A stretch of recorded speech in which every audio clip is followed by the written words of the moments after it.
Pasha. Vumbua. Si nini? Hivyo. Bwana, hii hapa ni kubwa kuliko. Yes sir, tumepata a voice ya Official Lin. Official Lin bwana hapa amedai kama kuna kigogo ambaye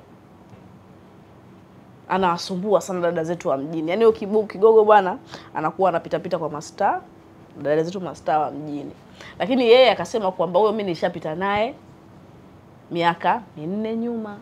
Na inasemekana sasa, unakumbuka lile dude lile lilozua gumzo lile Abaya, Lanifa na la Faima, yani inasemekana kwamba shida si Abaya.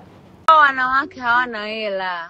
Wewe usifanishe watu kama hao kina Faima sio kina nani. Hawana hela kunizidi. Siwezi nikahangaika na wewe bwana. Ni hana hela tanisha mchunaga huko. Wewe mimi naye huko miaka 4 3 nyuma. Bro, wamfaidra wizu laki mbili wa